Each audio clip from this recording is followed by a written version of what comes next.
तो स्वागत है दोस्तों आपका एक बार फिर से मेटावर्स मेगाबाइट्स में। तो आज का हमारा टॉपिक है स्ट्रिंग टोकेनाइजर। तो चलिए देखते हैं स्ट्रिंग टोकेनाइजर है क्या। तो जैसे हम लोगों ने पढ़ी है, एक क्लास पढ़ी है स्ट्रिंग, ठीक है। क्या क्लास पढ़ी है? स्ट्रिंग क्लास पढ़ी है, ठीक। तो स्ट्रिंग क्लास का काम क्या होता है? स्ट्रिंग क्लास का काम होता है एक पर्टिकुलर स्ट्रिंग स्टोर करना, ठीक। तो एक चीज़ आपने और पढ़ी होगी, ठीक है। क्या पढ़ी होगी?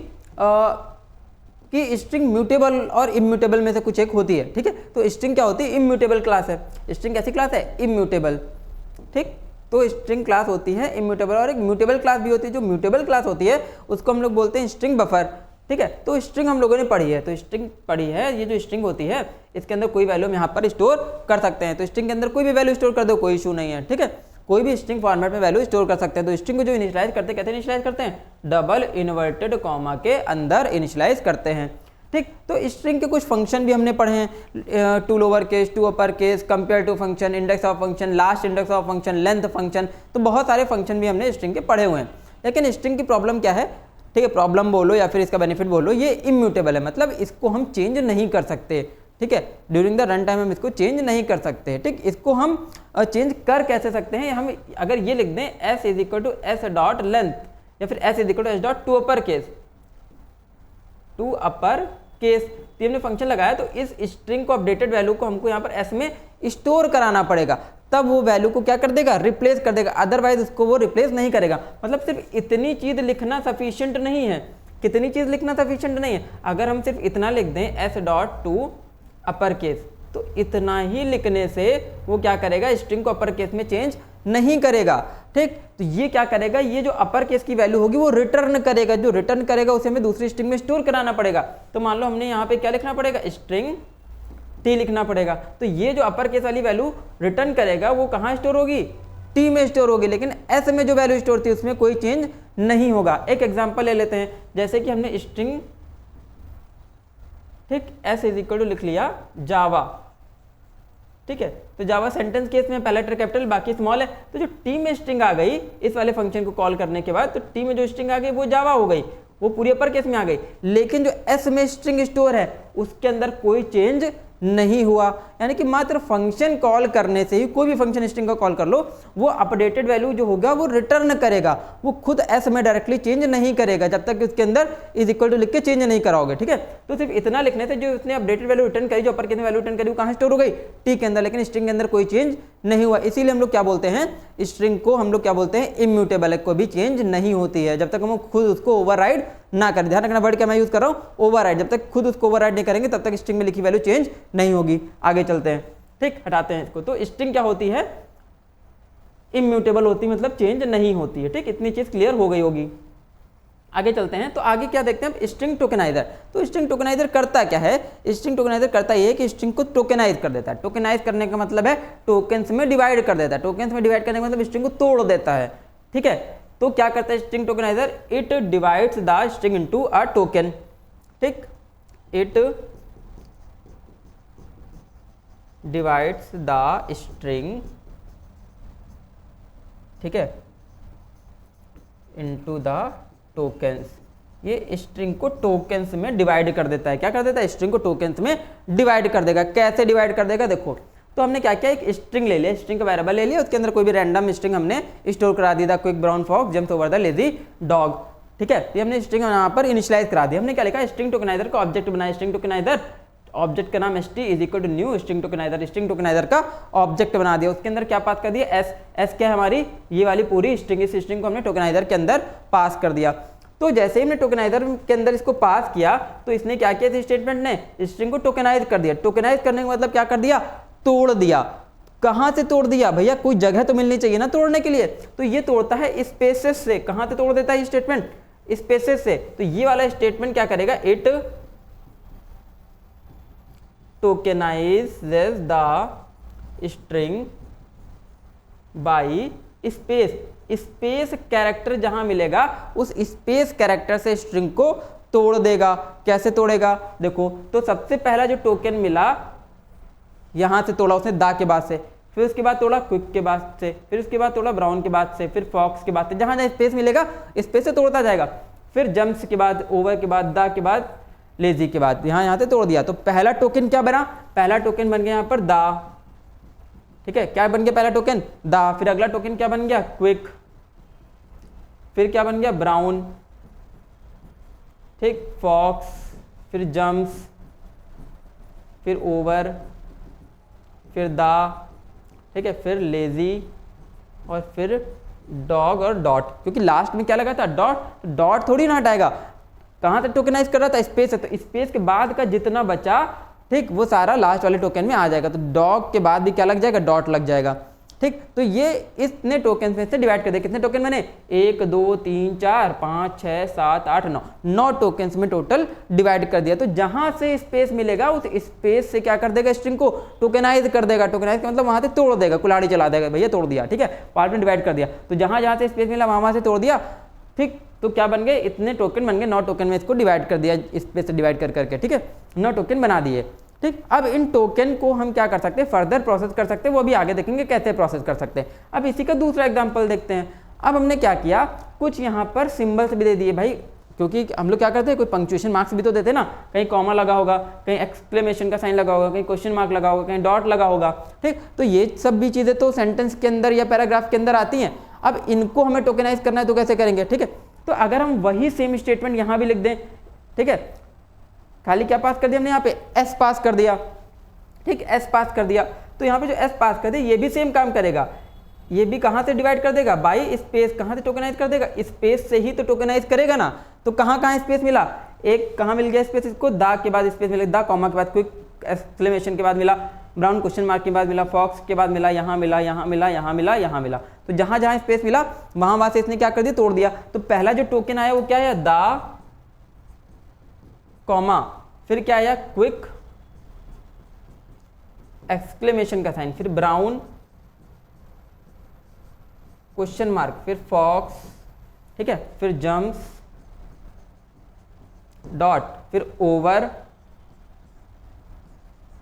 कॉमा, ठीक है, क्या गया, ओवर कॉमा, फिर उसके बाद दा, तो प्रॉपरली रहेगा दा, उसके बाद लेजी एक्सक्लेमेशन का साइन, फिर उसके बाद क्या आएगा, डॉग और डॉट।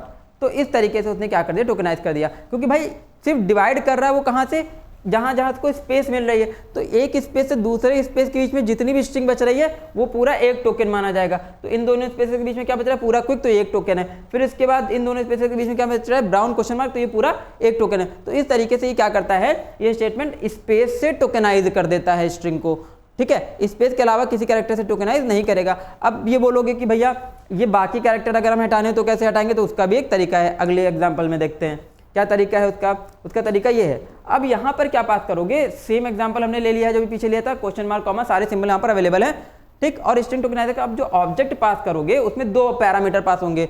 2 पैरामीटर कौन से पास होंगे, एक तो एस पास हो गया, स्ट्रिंग पास होगी ये वाली, ठीक है, फिर डबल इन्वर्टेड कॉमा के अंदर ये सारी चीजें हैं, इनको क्या बोलते हैं, डेलीमीटर पास कर देंगे, डेलीमीटर या फिर जितने भी पंक्चुएशन मार्क हैं सारे क्या कर दोगे, इन्वर्टेड कॉमा के अंदर एक स्ट्रिंग के फॉर्म में पास कर दोगे। तो यहाँ पर यहाँ देखो स्पेस मिल रहा है, तो ये स्पेस है, ये स्पेस छूटा हुआ है, छोड़ना है स्पेस, बनाना नहीं है, इसलिए मैंने यहाँ पर अंडरस्कोर से हाईलाइट कर दिया, हालांकि क्या है, स्पेस है। फिर क्वेश्चन मार्क कॉमा एक्सक्लेमेशन का साइन और कॉमा, ठीक है, dot comma exclamation question mark space सब हमने इसके अंदर डबल इन्वर्टेड कॉमा के अंदर क्या कर दिए, पास कर दिए। तो सारी चीजें पास करने से हुआ क्या, ठीक है, यहाँ पर क्या हुआ कि ये सारे डेलीमीटर पास कर दिए। तो अब जितने भी टोकन बनाएगा तो जहां जहां से ये सिंबल मिलेंगे वहां से क्या करता जाएगा, टोकनाइज करता जाएगा, जहां जहां ये सिंबल मिलेंगे वहां से क्या कर देगा, टोकनाइज करेगा, ठीक। तो सबसे पहले कहां से टोकनाइज किया, जहां कॉमा मिला कॉमा को हटा दिया, कॉमा से टोकनाइज कर दिया। तो क्या बन गया यहाँ पर, दा, क्या बन गया यहाँ पर, दा पहला टोकन बन गया, ठीक है, तो लिख लेते हैं दा। फिर इसके बाद दूसरा टोकन क्या बन गया, स्पेस से तो टोकनाइज कर ही रहा है, स्पेस के बाद कहां से टोकनाइज कर दिया, एक्सक्लेमेशन साइन से भी टोकनाइज कर दिया, ठीक। तो कॉमा और स्पेस दोनों के बीच तो कोई स्ट्रिंग ही नहीं है ना, दोनों के बीच तो कोई स्ट्रिंग ही नहीं, तो उसको कोई टोकन बनाएगा ही नहीं, वो वहां पे टोकन ही नहीं बनेगा। कॉमा भी से भी डिवाइड करेगा, क्या करेगा, टोकनाइज करेगा, और स्पेस से भी टोकनाइज करेगा, और इन दोनों के बीच में तो कोई टोकन है नहीं, तो वहां पर कोई टोकन वहां पर बनेगा नहीं, क्रिएट नहीं होगा। फिर क्विक दूसरा टोकन बन गया। फिर तीसरा टोकन क्या बन गया, यहाँ स्पेस से भी टोकनाइज किया बट यहाँ पर कोई टोकन क्रिएट नहीं होगा। उसके बाद क्वेश्चन मार्क से टोकनाइज किया तो क्या मिल गया, ब्राउन। फिर उसके बाद फॉक्स, फिर ये यहाँ से टोकनाइज किया, क्या मिल गया, फॉक्स। तो इसी तरीके से क्या मिल जाएगा, जम्प्स, फिर क्या मिल जाएगा, ओवर, फिर क्या बन जाएगा, द, ठीक है, फिर क्या बन जाएगा, लेजी, फिर क्या बन जाएगा, डॉग। ठीक, अब ये डॉट भी हटा देगा, ये भी हटा देगा, ये भी हटा देगा, ये भी हटा देगा। ठीक, तो अब सारी चीजें उसने क्या कर दी, हटा दी, सारी चीजें क्या कर दी, हटा दी। तो प्रॉपरली अब क्या बन गया, टोकन। तो जितने भी सिंबल थे, जितने भी डेलिमीटर थे, जितने भी पंक्चुएशन मार्क थे, वो सारे पंक्चुएशन मार्क अगर हम कॉमा लगा के आर्गुमेंट में पास कर देंगे इसके बाद, तो वो सारे पंक्चुएशन मार्क भी क्या कर देगा, हटा देगा। अब प्रॉपरली क्या बची, स्ट्रिंग बची हमारी। ठीक है, स्ट्रिंग के चंक्स पार्ट बचे, टोकन्स बचे। तो इन्हीं पार्ट्स को हम लोग क्या बोलते हैं, इन्हीं पार्ट्स को बोलते हैं टोकन्स। ये जो पार्ट है इनको सारे को क्या बोल देंगे, टोकन बोल देंगे। तो ये सारे टोकन्स हैं हमारे। ठीक है, तो कितने टोकन में डिवाइड कर दिया उसने, 9 टोकन में डिवाइड कर दिया टोकन्स। ये सारे 9 टोकन में क्या कर दिया, डिवाइड कर दिया। तो ये टोकन बन गया हमारे। आगे देखते हैं, आगे क्या है। अब हम लोग देखेंगे कि इसको हम कैसे, अब यहाँ से टोकन बन गए भाई, ये किस तरीके के एरे के फॉर्म में बन जाए। एरे नहीं होते बेसिकली, बट ये एरे के फॉर्म में मान लेते हैं, कहीं पे किसी मेमोरी में स्टोर है सारे टोकन्स। ठीक है, तो अब एक एक टोकन को यहाँ से निकाल के लेके आना है भाई, इनको प्रोसेस भी तो करना है ना यार। ठीक है, प्रोसेस भी तो करना है। इन शॉर्ट हम कर क्या रहे हैं, स्ट्रिंग टोकनाइजर से सेंटेंस को वर्ड में कन्वर्ट कर रहे हैं। इन शॉर्ट क्या कर रहे हैं हम लोग, कन्वर्जन कर रहे हैं। क्या कन्वर्जन कर रहे हैं, ठीक है, कन्वर्जन कर रहे हैं सेंटेंस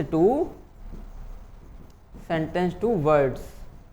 ठीक, सेंटेंस को वर्ड्स में कन्वर्ट कर रहे हैं, वर्ड्स में चॉप कर रहे हैं हम लोग। ठीक है, सेंटेंस से वर्ड निकालने का तरीका या तो स्ट्रिंग में एक लंबा सा कोड करके सेंटेंस को वर्ड्स में कन्वर्ट कर दो, या फिर स्ट्रिंग टोकनाइजर से स्ट्रिंग को टोकनाइज करके वर्ड में कन्वर्ट कर दो। ठीक है, तो हमने वर्ड्स में स्ट्रिंग टोकनाइजर से टोकनाइज कर लिया। अब हमें कुछ फंक्शन देखना है। एक फंक्शन हमारे पास क्या, काउंट टोकन।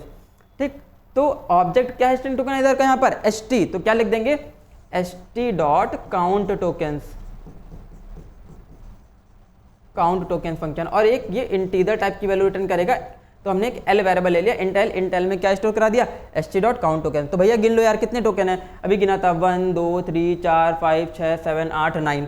ठीक, कितने टोकन है, 9 टोकन है। तो क्या यहाँ पर स्टोर हो जाएगा एल के अंदर, 9 स्टोर हो जाएगा। तो एल इज इक्वल टू 9। तो कितने टोकन आ गए, 9 टोकन्स आ गए। ठीक, बट यहाँ पर एक ट्विस्ट है, वो ट्विस्ट अभी मैं नहीं शेयर करूंगा, बहुत लॉजिकल है क्योंकि वो एग्जाम में भी नहीं आने वाला है। बट यहाँ पर ट्विस्ट है, ये count token function same value कभी रिटर्न नहीं करेगा। क्यों, क्योंकि ये इम्यूटेबल स्ट्रिंग नहीं होती, ये भी क्या है, म्यूटेबल स्ट्रिंग फॉर्मेट है। क्यों होती है, कैसे होती है, भी आगे जानते हैं थोड़ा सा। ठीक, तो ये हमेशा हर केस में ये कांस्टेंट वैल्यू नहीं रहेगी। यहाँ पे काउंट टोकन्स की वैल्यू हमेशा चेंज भी होती रहती है। कब चेंज होती रहती है, किस सिनेरियो में चेंज होती रहती है, आगे देखते हैं। ठीक, ये आपको ठीक है प्रॉपरली कहीं नॉर्मली देखने के लिए नहीं मिलेगा कि कैसे ये, जैसे स्ट्रिंग की लेंथ निकालने अगर, तो स्ट्रिंग की लेंथ क्या होती है, हमेशा कांस्टेंट रहती है। चाहे जब भी लेंथ निकालो, कहीं पे भी लूप चलाने के बाद लेंथ निकालो।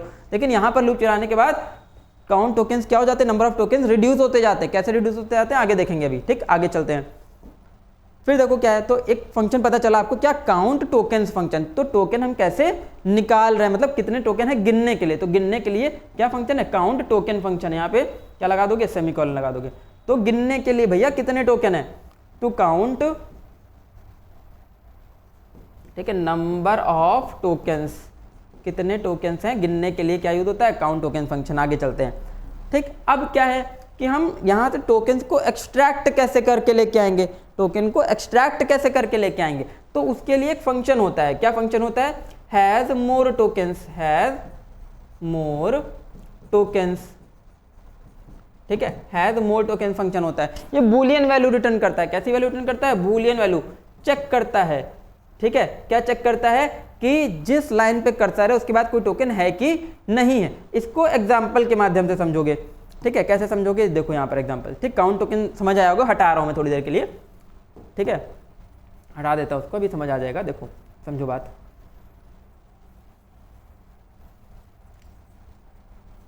ठीक, तो देखो कैसे क्या काम कर रहा है। तो मान लिया ये टोकन बने, हमारे टोकन बने, तो टोकन का जो कर्सर है, रीड स्टेटमेंट का जो कर्सर है, जो हम रीड करेंगे टोकन को, अभी कर्सर है बिगिनिंग में। अब हमने फंक्शन लगाया, रीड कैसे कर रहे हैं समझिएगा। तो कैसे चेक करेंगे, वाइल का एक लूप चलाते हैं। वाइल का लूप क्यों चला रहे हैं, लूप ही क्यों चला रहे हैं समझ लो पहले। लूप इसलिए चला रहे हैं क्योंकि ये कर्सर, इसको एरे अज्यूम कर लो। ठीक, एरे अज्यूम करोगे तो एक ही एक करके तो टोकन निकाल के लेके आएगा। जैसे एरे एक एक करके एलिमेंट निकाल के लाता है, 0 element, 1 element, 2 element, 3rd indexing का एलिमेंट, 4th इंडेक्सिंग का एलिमेंट। उसी तरीके से ये भी एक एक टोकन ही निकाल के लाएगा। ठीक, तो क्या लिख देंगे, while st dot has more tokens, has more tokens. हमने क्या फंक्शन लगा दिया, while st dot has more token. तो हम उससे एक प्रश्न कर रहे हैं, क्वेश्चन कर रहे हैं। क्या क्वेश्चन कर रहे हैं, क्या अभी तक इसके अंदर टोकन है, तो कहाँ पे टोकन है, इस पूरी मेमोरी के अंदर टोकन है ना, इस पूरी मेमोरी के अंदर टोकन नहीं है। ये जो कर्सर है, कर्सर अभी बिगिनिंग पोजीशन पे है, तो इस कर्सर के बाद क्या अभी टोकन्स हैं, हाँ कर्सर के बाद टोकन्स है, 9 के 9 टोकन अवेलेबल है। कितने उससे मतलब नहीं है कि नहीं है, हाँ तो कर्सर के बाद टोकन्स हैं, कंडीशन ट्रू है, कंडीशन ट्रू है। तो अब हम इससे टोकन एक्सट्रैक्ट कैसे कर रहे हैं, एक्सट्रैक्ट कर रहे हैं फंक्शन से, नेक्स्ट टोकन फंक्शन से। तो स्ट्रिंग टाइप का एक वेरिएबल ले लेंगे r इज इक्वल टू, ठीक है, string r is equal to st dot next token. ठीक, तो ये क्या कहेगा, फंक्शन क्या कह रहा है कि जहां पे कर्सर है, अगर टोकन्स है तो उसके बाद का टोकन निकाल के दे दो हमें, उसका नेक्स्ट टोकन निकाल के दे दो। तो कर्सर अभी कहाँ है, बिगिनिंग पे, तो ये देखेगा कर्सर के बाद टोकन है, तो हाँ कर्सर के बाद टोकन है, तो इसके बाद का पहला टोकन क्या है, दा। तो इसने क्या कर दिया, सबसे पहले, ठीक, यहाँ पर एक आउटपुट का कॉलम बना लेते हैं। ठीक, तो सबसे पहले क्या टोकन निकाल लिया, दा टोकन निकाल लिया। क्या टोकन निकाल लिया, दा को कहाँ स्टोर कर दिया, आर के अंदर ला के स्टोर कर दिया। ठीक, आर के अंदर ला के स्टोर कर दिया। अब यहाँ पे प्रिंट करा लेंगे, SOPLN में क्या प्रिंट करा देंगे, आर को प्रिंट कराते जाते हैं। आर को जैसे प्रिंट कराते जाएंगे तो एक एक टोकन, बोले तो एक एक वर्ड प्रिंट होता जाएगा। तो अभी कर्सर ने देखा क्या उसके बाद टोकन है, तो हाँ टोकन है, टोकन है, तो बोल दे नेक्स्ट टोकन फंक्शन क्या कर रहा है, एक टोकन वहां से निकाल के ला रहा है। तो सबसे पहले टोकन उसने रीड कर लिया, दा को उठा के आर में स्टोर कर, आर को प्रिंट करा लेंगे तो दा प्रिंट हो जाएगा। ठीक, केसेस में ना ध्यान देना, वहां पर में लिखा है, यहाँ पे लोअर में, तो समझ लो क्या लिखा है। ठीक है, तो यहाँ पे दा लिख दिया मैंने, दा एक टोकन रीड कर लिया। जब एक टोकन रीड हो गया, समझो किस फंक्शन से, नेक्स्ट टोकन फंक्शन से एक टोकन जब रीड कर लिया, तब कर्सर मूव कर गया, कहाँ पे मूव कर गया, क्विक के पहले, दा के बाद, दा वाले टोकन के जस्ट बाद, ठीक है, मूव कर गया। ठीक, दा वाले टोकन के ठीक बाद मूव कर गया, मतलब एक कर्सर एक पोजीशन मूव कर गया, एक टोकन मूव कर गया। अभी कर्सर है यहाँ पर, फिर से गया यहाँ पर, क्या चेक किया, क्या st dot has more token, अभी भी टोकन्स हैं, तो हाँ भैया इसके बाद भी टोकन है। फिर बोलेगा कि उसके बाद का एक नेक्स्ट टोकन उठा के दे दो हमको, तो उसके बाद का नेक्स्ट टोकन वो क्या रीड कर लेगा, क्विक को आर में स्टोर करेगा, क्विक को हम प्रिंट करा देंगे, तो क्विक टोकन नेक्स्ट वाला टोकन रीड हो गया। नेक्स्ट टोकन को रीड करा, अब कर्सर कहाँ मूव कर गया, क्विक के बाद मूव कर गया। फिर से यहाँ पर गया, क्या चेक किया, st dot has more token, क्या इसके बाद भी टोकन है, तो हाँ उसके बाद भी टोकन है। तो अगला टोकन रीड कर लेगा, क्या रीड कर लेगा, ब्राउन रीड कर लिया। ठीक, ब्राउन रीड करने के बाद क्या करा, कर्सर एक और पोजीशन ब्राउन के बाद मूव कर गया। तो जैसे ही ब्राउन के बाद मूव किया, फिर से यहाँ पर गया, क्योंकि ब्राउन तो प्रिंट हो गया, फिर से ऊपर गया, क्या चेक कर लिया, क्या st dot has more tokens, क्या अभी भी और टोकन्स है, तो हाँ भैया अभी भी टोकन है, अभी भी टोकन है। तो क्या बोलेगा, फिर से नेक्स्ट टोकन उठा के दे दो। तो अभी इसके बाद क्या है नेक्स्ट टोकन, फॉक्स, तो उसने फॉक्स रिटर्न कर दिया, फॉक्स आर में स्टोर हुआ, आर को प्रिंट करा लिया। देन उसके बाद अभी फॉक्स के बाद मूव कर गया कर्सर। ठीक, फॉक्स के बाद जैसे ही कर्सर मूव किया, फिर से ऊपर के हैज मोर टोकन्स, अभी भी टोकन्स है, फिर से नेक्स्ट टोकन दे दो। फिर अब क्या टोकन दे दिया, जंप्स दे दिया। ठीक, फिर उसके बाद same as it is, jumps के बाद कर्सर मूव कर गया, फिर क्या दे देगा, रिटर्न कर देगा ओवर, क्योंकि अभी भी टोकन्स हैं। ठीक, ओवर के बाद मूव कर गया, ठीक, अभी भी चेक किया क्या हैज मोर टोकन्स, तो अभी भी टोकन है, दा रिटर्न कर दिया। फिर उसके बाद दा के बाद मूव कर गया कर्सर। ठीक, फिर क्या चेक कर रहा है, अभी भी और टोकन है क्या, अभी भी टोकन है। फिर से क्या रिटर्न कर दिया, नेक्स्ट टोकन लेजी रिटर्न कर दिया, लेजी आर में स्टोर हुआ, आर को प्रिंट करा देंगे। फिर लेजी के बाद कर्सर आ गया, अब क्या देखेगा, अभी भी हैज मोर टोकन, तो हाँ भैया अभी भी हैज मोर टोकन, अभी डॉग है। ठीक, फिर क्या कर देगा, फिर एक रिटर्न कर देगा, तो अभी एक कर्सर, फिर एक टोकन फिर रिटर्न कर दिया डॉग। तो जैसे ही डॉग उसने रिटर्न किया, तो कर्सर डॉग को रीड करने के बाद नेक्स्ट टोकन से डॉग को रीड किया, डॉग को रीड करने के बाद कर्सर कहाँ गया, डॉग के ठीक बाद, डॉग के ठीक बाद आ गया कर्सर। ठीक, तो अब देखो कि हर बार एक एक कर्सर एक एक टोकन मूव करता जा रहा है। तो जैसे ही मूव करता जा रहा है, तो यहाँ पर आया, अब क्या चेक किया, हैज मोर टोकन्स, अब देख लेगा क्या भैया इस कर्सर के बाद हैं टोकन्स, तो अब तो टोकन्स है ही नहीं। ठीक है, इस कर्सर के बाद क्या टोकन्स हैं, इसके बाद तो टोकन्स है ही नहीं। जब टोकन्स है ही नहीं तो क्या रिटर्न कर देगा ये function has more tokens, false return कर देगा। तो जैसे ही इसने फॉल्स रिटर्न किया, ठीक है, कंडीशन फॉल्स, फिर कॉलिंग रुक गई। ठीक है, अब आगे फंक्शन एग्जीक्यूट नहीं होगा। तो जैसे फंक्शन एग्जीक्यूट होगा नहीं, व्हाइल का लूप एग्जीक्यूट नहीं होगा। तो अब यहाँ पे आउटपुट के फॉर्म में देखोगे तो सारे वर्ड एक एक लाइन में क्या हो चुके हैं, प्रिंट हो चुके हैं। ठीक, तो इस तरीके से हम लोग क्या करते हैं, दो फंक्शन का यूज करके एक एक टोकन को एक्सट्रैक्ट करके लाते हैं स्ट्रिंग टोकेनाइजर ऑब्जेक्ट से। ठीक है, तो दो फंक्शन कौन से यूज़ किए हमने, हैज मोर टोकन चेक करने के लिए और नेक्स्ट टोकन, एक टोकन वहाँ से एक्सट्रैक्ट करने के लिए। वो एक एक टोकन रीड करता जाएगा और कर्सर को मूव करता जाएगा, जैसे लास्ट में पहुंचेगा डॉग रीड कर लिया, डॉग के बाद जब करता रहा तब चेक करेगा हैज मोर टोकन, अब टोकन नहीं है तो कॉलिंग रुक गई। अब ठीक, अब जब जैसे ये फंक्शन चेक करेगा हैज मोर टोकन, तब तो टोकन है नहीं, इसके बाद क्या रिटर्न कर देगा, ये फॉल्स रिटर्न कर देगा। फॉल्स रिटर्न कर देगा तो क्या होगा, लूप की कंडीशन फॉल्स हो जाएगी, बाहर आ जाएगा। ठीक, तो इस तरीके से स्ट्रिंग टोकनाइजर से हम वैल्यूज को टोकनाइज करते हैं, वर्ड को एक्सट्रैक्ट करते हैं। आगे चलते हैं, ठीक है, ये हम देख चुके हैं। फिर इसके बाद ये हमने एक छोटा सा एग्जांपल जो भी मैंने वहाँ पर समझाया उसी का एक छोटा सा एग्जांपल लिखा हुआ है, तो इसको बनाते कैसे प्रोग्राम के फॉर्म में देख लो, बहुत ईजी है। क्या कर दोगे, स्कैनर का ऑब्जेक्ट बनाया, स्कैनर का ऑब्जेक्ट बनाने के बाद क्या किया, एक यूजर से स्ट्रिंग इनपुट करा ली sc डॉट नेक्स्ट लाइन से, एक स्ट्रिंग टाइप का वेरिएबल ऊपर ले रखा था एस में एक स्ट्रिंग यूजर से इनपुट करा ली। यूजर से इनपुट कराने के बाद क्या किया हमने, स्ट्रिंग टोकनाइजर का ऑब्जेक्ट बना दिया, न्यू स्ट्रिंग टोकनाइजर। ठीक है, ब्रैकेट के अंदर क्या पास कर दिया, एस क्या है, जो यूजर से हम इनपुट कराएंगे। तो यहाँ पे ऐसे भी लिख सकते हो या फिर ऐसे भी लिख सकते हो, S comma double inverted comma के अंदर जो भी डेलीमीटर तुम्हें पास करने, कॉमा, क्वेश्चन मार्क, स्पेस, ठीक है, एक्सक्लेमेशन का साइन, डॉट, कुछ भी पास करते हो। जहां जहां तुम्हें टोकनाइज कराना वो सारे पैरामीटर भी कॉमा करके पास कर सकते हो, चाहे ऐसे ऑब्जेक्ट बना लो चाहे ऐसे ऑब्जेक्ट बना लो, दोनों चीजें पॉसिबल है यहाँ पर। ठीक, फिर हमें अगर टोकन्स काउंट करने हैं तो हमने यहाँ पर st डॉट ऑब्जेक्ट बनाने के तुरंत बाद काउंट टोकन्स हमने कॉल किया, तो काउंट टोकन्स कर दिया, एल काउंट कर लिए कितने टोकन्स हैं, कितने टोकन से काउंट करने के बाद हमने क्या किया, नंबर ऑफ टोकन्स को यहाँ पर एल के फॉर्म में प्रिंट भी करा दिया, एल को प्रिंट करा दिया, नंबर ऑफ टोकन्स प्रिंट हो जाएंगे। फिर हमने क्या किया, वही while st dot has more token function लगा दिया, क्योंकि चेक करने के लिए आगे टोकन्स है कि नहीं, अगर टोकन्स है वो क्या करता जाएगा, नेक्स्ट टोकन फंक्शन एक एक टोकन को एक्सट्रैक्ट करके कहाँ स्टोर करता जाएगा, आर के अंदर, और आर को हम यहाँ क्या करते जाएंगे, प्रिंट कराते जाएंगे। हाँ ठीक है, अब अगर आर को फर्दर प्रोसेस करना है भैया, तुमको फर्दर प्रोसेस करना है क्या, आर के number of vowels consonant count करने हैं, आर का रिवर्स करना है, आर को कैपिटलाइज करना है, अपोजिट केस में चेंज करना है, कुछ भी करना है आर के साथ, तो वो इसी वाइल लूप के अंदर ही करोगे। ठीक, इसी वाइल लूप के अंदर ही क्या करोगे आर के साथ जो कुछ भी तुम्हें फर्दर प्रोसेसिंग करनी है। ये वाइल का लूप बंद नहीं होगा, इसी वाइल लूप के अंदर ही आगे प्रोसेस क्या होगा, करते जाओगे। ठीक है, तो ये तो था हमारा आज का टॉपिक स्ट्रिंग टोकनाइजर। ठीक है, इस लेक्चर को यहीं समाप्त करते हैं। ठीक है, अगर कोई भी डाउट है तो आप कमेंट सेक्शन में पूछ सकते हैं। तो नेक्स्ट लेक्चर के लिए बने रहिए हमारे साथ, स्टे ट्यून्ड गाइस।